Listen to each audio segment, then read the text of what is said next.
In the story of SB19's career, there's this one chapter that, even years later, still hits with this incredible emotional punch.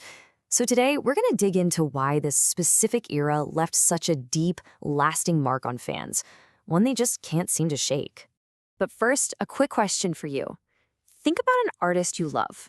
Is there that one song, or maybe a whole album, a whole era, that just gets you right in the heart every single time you hear it? Yeah? Okay, hold on to that feeling.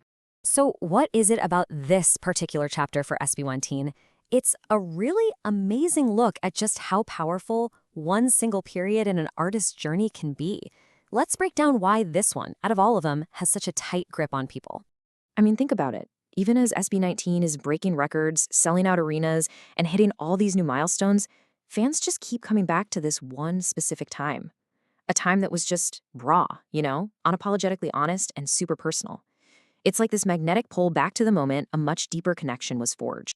And that connection, it all started when their music stopped being just pop songs and started becoming a mirror reflecting real, personal stories. You see, there was this massive turning point. The group made a conscious shift to look inward with their songwriting, and they started creating music that was way more introspective and vulnerable than anything they'd done before. And that, right there, was the catalyst for everything. And hey, this wasn't just something fans were imagining. Big publications like Billboard and Rappler pointed it out too. They said the group's songwriting intentionally moved away from made-up stories and instead leaned right into their own real-life experiences. That authenticity, it completely changed the game. And the biggest example of this, of course, has to be the song Mapa. This thing wasn't just another hit single. No way. It exploded into a full-blown cultural moment that reached so far beyond their existing fan base. News outlets like CNN Philippines and ABS-CBN News were all over it, reporting on how the public was just grabbing onto this song. It didn't matter who you were. People were connecting its message to their own parents, their own private struggles, and all those emotions we sometimes have a hard time putting into words. And it makes total sense why it hit so hard. The song taps into these themes that are just universal. Our relationships with our family and parents, recognizing their sacrifices, that feeling of gratitude, and all those unspoken feelings tied to our own personal battles. It was like a perfect storm of relatability. Which really brings us to the core of it all, right?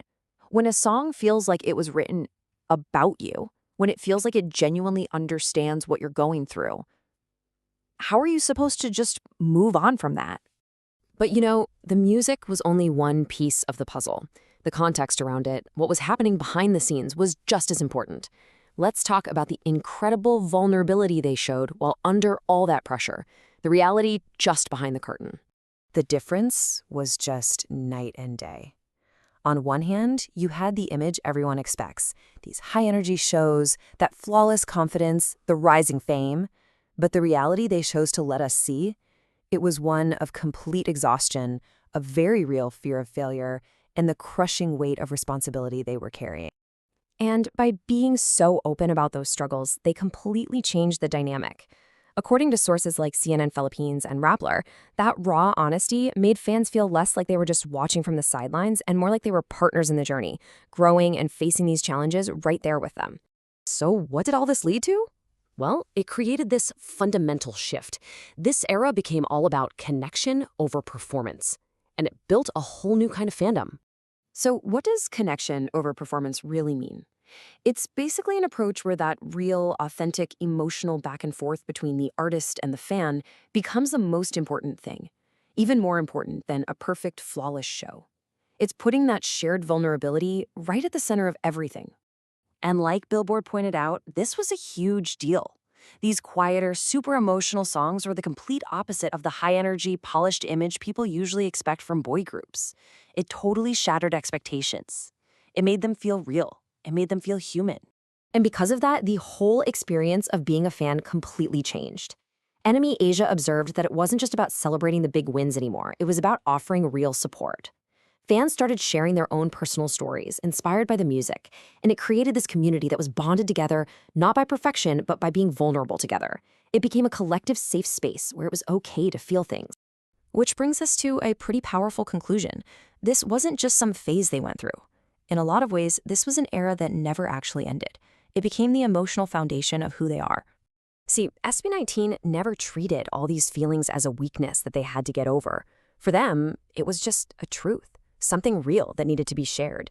And that perspective changes absolutely everything.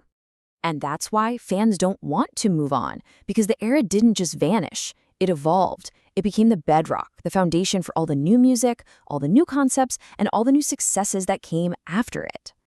When you really boil it all down, the reason this chapter is so powerful is actually pretty simple. It wasn't just a period of time in a group's career, it was a mirror. It held that mirror up to us, and it reflected our own families, our own fears, our own hopes, and our own growth. And once music does that for you, it's not just a song anymore. It becomes a permanent part of your story. So we'll leave you with this to think about. As you look back on their whole journey so far, which SB19 song or which era will always have a special place in your heart, no matter how much bigger they get in the future?